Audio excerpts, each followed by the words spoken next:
The mansion was silent except for the soft ticking of the antique clock on the wall. Morning sunlight filtered through the tall arched windows, pouring over the golden curtains and illuminating the marble floor.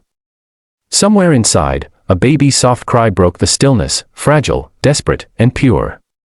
It came from the nursery on the second floor of the house, the one no one entered except the hired staff. Ethan Grant, a self-made millionaire who built his empire from nothing, stood in his study going through another set of business reports. His eyes scanned numbers, profits, and proposals, but his mind was elsewhere. Since his wife, Rachel, passed away during childbirth 8 months ago, nothing in his grand mansion felt like home anymore. Everything was clean, perfect, expensive, but empty. He had hired countless nannies since his wife's death, but none of them stayed long. Some couldn't handle the baby's constant crying. Others said the house felt too cold, too lifeless. A few left in tears after failing to meet his impossible standards. Ethan wasn't cruel by nature, but grief had turned him distant, strict, and guarded. He didn't trust easily, especially not with his only son, Liam. The child was all he had left, the last memory of Rachel. Then came Clara. She wasn't like the others. She came from a small town, spoke softly, and didn't seem intimidated by Ethan's wealth or silence. When she was interviewed, she didn't try to impress him with fake smiles. She just said one thing that struck him deeply: every baby deserves warmth, even in a house full of walls. For reasons he couldn't explain, he hired her immediately. For the first few days, Ethan hardly noticed her presence. She did her job quietly, never complained, and somehow managed to calm Liam's crying. The baby who once screamed for hours now slept peacefully in her arms. The other staff whispered about her, some admired her gentle nature, others were suspicious of her calmness. But Ethan paid no attention. To him, she was just another nanny. Until that morning. It was a Tuesday, a day that started like any other. Ethan left his home office to grab a file he had left upstairs. As he climbed the staircase, he heard a faint hum, a lullaby, followed by the soft sound of a baby cooing. He froze halfway up the steps. That song, it was the same lullaby Rachel used to sing to Liam before she died. His chest tightened. Slowly, he followed the sound toward the nursery. The door was slightly open. Through the narrow gap, Ethan saw Clara sitting on a chair by the window, sunlight falling across her blue uniform. Liam was in her arms, small hands clutching her as she softly rocked him. Her voice was tender, soothing, filled with something Ethan hadn't heard in months: love. But then, something unexpected made him freeze. He saw her loosen her collar slightly, and for a moment, he realized she was breastfeeding his son. His heart pounded. He couldn't believe what he was seeing. Shock, anger, confusion, all rushed through him like a storm. He pushed the door open, his voice trembling with disbelief. "What are you doing?" Clara looked up, startled. Her face went pale as she immediately covered herself and held the baby protectively. "Mr. Grant, please, I can explain." Ethan's voice was sharp, full of rage and disbelief. "Explain? You think there's an explanation for this? You were hired to take care of my son, not..." His voice broke mid-sentence, trembling with grief and fury. Tears welled up in Clara's eyes, but her voice stayed calm. "He was hungry, sir. He wouldn't take the bottle. He's been crying all morning, and I couldn't stand to see him in pain. I couldn't." Ethan stared at her, struggling to process her words.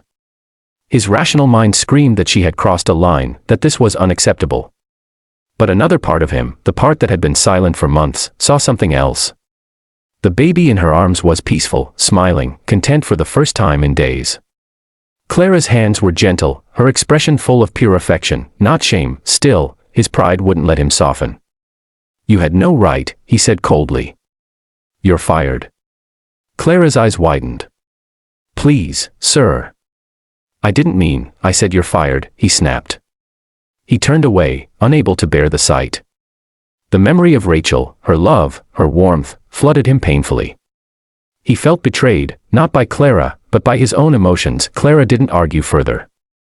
She gently laid Liam back in his crib, her hands trembling. "I'm sorry," she whispered. "I only wanted to help." Then she gathered her things silently, wiping away tears, and left the room. The mansion felt even colder that day. Ethan couldn't focus on work. He tried to convince himself that he did the right thing. Rules were rules. But as night fell and Liam began crying again, his heart broke a little more. The baby refused the bottle, just like before. Ethan tried everything, formula, warm milk, rocking him gently, but nothing worked. The cries echoed through the halls, louder and more desperate. By midnight, Ethan sat on the nursery floor, exhausted, helpless, and defeated. His son's tiny cries pierced through the silence like daggers. For the first time, Ethan realized how much Clara's presence had changed this house.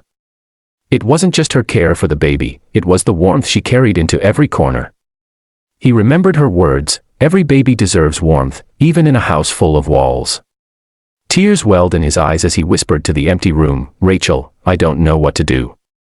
He looked at his son, red-faced from crying, and finally broke down. The next morning, after hours of restless thought, Ethan made a decision he never imagined he would make. He called Clara. She didn't answer at first, but after a few tries, her soft, tired voice came through. "Mr. Grant." He hesitated before speaking. "Liam, he won't stop crying. He hasn't eaten since you left." There was silence on the line, then her gentle voice replied, "I'll come right away." When she arrived, the mansion staff looked shocked. Ethan stood by the door, guilt written all over his face. Clara didn't say a word. She went straight to the nursery, picked up the crying baby, and within minutes, Liam calmed down in her arms again. The sight made Ethan's heart ache. "I'm sorry," he said quietly, barely audible. "I overreacted." Clara looked up, her eyes soft but firm. "You were scared. I understand.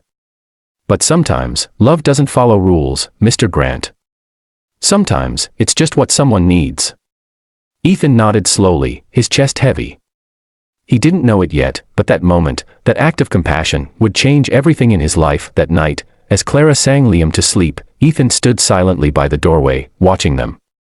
For the first time since Rachel's death, he felt something he hadn't felt in months, peace. He whispered under his breath, "Maybe warmth isn't weakness after all." And from that moment, something began to change, not just in the mansion, but inside his heart.